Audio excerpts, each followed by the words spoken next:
Hey troops, it's Roy Fay Geeks Adventures. Woohoo! So a couple months ago during the Hasbro Pulse podcast, they made an announcement, the usual umpteenth number of exclusive figures. One of them was for a giant armored character called Detroit Steel. And why? Because Detroit's is he a big deal? I have no idea. The only reason I know about him is because, when HeroClix, released their umpteenth set of Marvel HeroClix figures, I got Detroit Steel because he's armor, Iron Man, must have Iron Man, and I'm also infatuated with the villain Firepower because so he appeared only once. His armor was cool. I mean, here, this is what he looked like. He appeared in the first Armor Wars story arc. And of course, because it's a comic book character, there are two versions of the armor. This is the Mark I. This is the one I'm familiar with. It appeared for the first time in giant cannons and a missile and cool stuff. And of course, because it's a comic book, the Mark II looks even cooler. So, of course, I've been hoping off and on many times that, hey, you guys release rare, funky, off-kilter characters as build-a-figures, one-offs, whatever. So you're going to do it, right? Because you like Iron Man. Because the movie's made a lot of money. So, hey, it's a good chance to introduce another villain, right? Another action figure. No luck. Until Detroit Steel. A Marvel Legends exclusive through haslab. So what are we looking at here? A pretty dang massive figure. As soon as I can get a hold of the box. Here we go. This is the box. Now you're looking at this going, that's The first thing I noticed when I got the box was this is kind of heavy. Not like, 18 pounds heavy, but hefty. There's the box art, of course. And that's what that figure actually looks like on the back. And of course, you got stuff on the sides. And more stuff on the sides. It comes in the trademark cardboard tray. Now, how much longer they're going to keep that up, I have no idea. And now you're going, what the heck?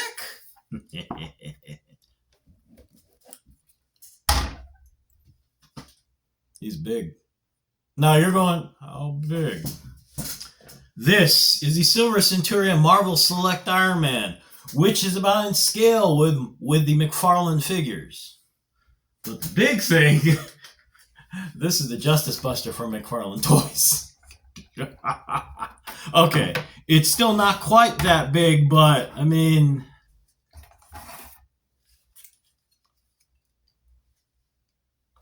this is big. All right. So what do you get in the box? Well, all right. This is missing in the card art, in the box art, but there are 3 fins that do come in separately. They attach pretty easily. They just pop on the top.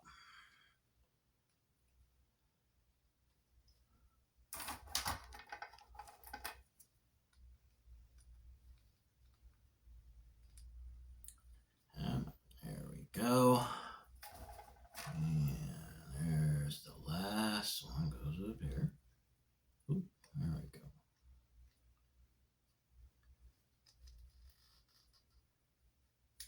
go. Oops. Come on. Come on. All right. Well, anyway, there's the third fin that does fit in. It's just being cranky right now. Things are getting a little weird for the accessories part from here. You get 2 blast effects. This and this. They're tiny and insignificant. Granted, I don't expect to see the wave motion gun coming from this autocannon, but really? Okay, it's cute to have the smoke effect, but really? Now, the other thing, which is actually was connected to the main gun, was this effect of the belt feed of ammunition, which is kind of cute. And as you can see, it's set up so that it looks like it's all kind of falling down the way it should after it's being fired. Now you're going, oh, so what does it look like attached? This was originally attached to the figure until it broke off. Why didn't just have it be something attached automatically? Anyway, go figure. Now, as you're looking at this figure, some of you who are Iron Man fans or, collect a lot of other figures like, the MCU figures are going, that looks familiar. Yes. And as you're Googling right now, you're going, wait a minute. Isn't that? Yes, it's the Ironmonger. With a few extra, obviously the armament is different. And of course the head is different, and the paint is meant to be in a Detroit steel. But yeah, the body's basically the same thing. Articulation's good. Figures this size, unfortunately, the double joints and all that kind of stuff do not translate well. But what it does do, single joint elbows, etc., are very, very good. So you get a good range of motion. Another quirky thing about the figure, you see these pipes and junk like they're from the Ironmonger. It's a nice detail to kind of reflect the different level of tech. There's Iron Man super uber high. Meanwhile, they're still using hydraulics in this thing. The weird thing is that back here you've got these hydraulic pipes here. Now this part and this part actually do fit in and move. The problem is if you keep doing that, they start to pop out, and actually, like this one here, they start to bend a lot, not in a good way, limiting the range of motion. You see here how, they should be fitting in, right? Yeah, and you're looking going, that doesn't look good. No, it's not. So I just popped them out to get the full range of motion. I now in my head canon think these are antenna for stuff. Yeah. Fortunately though, like I was saying, this having them popped out does not doesn't restrict the movement. If you just want this purely for display with minimal amount of heck with it, let's just say, if you don't want to play with it that much and just want to have it for display, just leaving these pneumatic hydraulic things in there, that doesn't really affect anything. So it's up to you. It just seemed I just kind of found it kind of weird that it's like you put this thing, but in the design it doesn't work. It kind of gets quirky. Okay. But overall, I like it. It's a huge. Look at like I said, this thing's a beast. I think this is actually in scale to the story in the comic, actually. If this were firepower. Or even to this. Look at this thing. The level of sculpting detail is nice. You got a lot of details. Not as many ultra super, Gundam-esque, McFarlane-esque panel lines, but nonetheless, you do get a lot of panel lines and a nice sense of detail. The paint is really nice. And actually, if you do a Google search on images, this is actually this is the appearance of the source material as well. I guess in some versions or something. So it wasn't totally hey, let's reuse the Ironmonger mold. So yeah, it's cool. And you're going, is this a ringing endorsement? To be frank, it depends. Okay. I do not actually, you know what? Even if I had the Ironmonger, I think I would probably still think about it because yes, the body mold's the same, but the details, the paint, all of that's different. So it does actually look like two different distinct characters. So in the end, yeah. It's a lot of fun.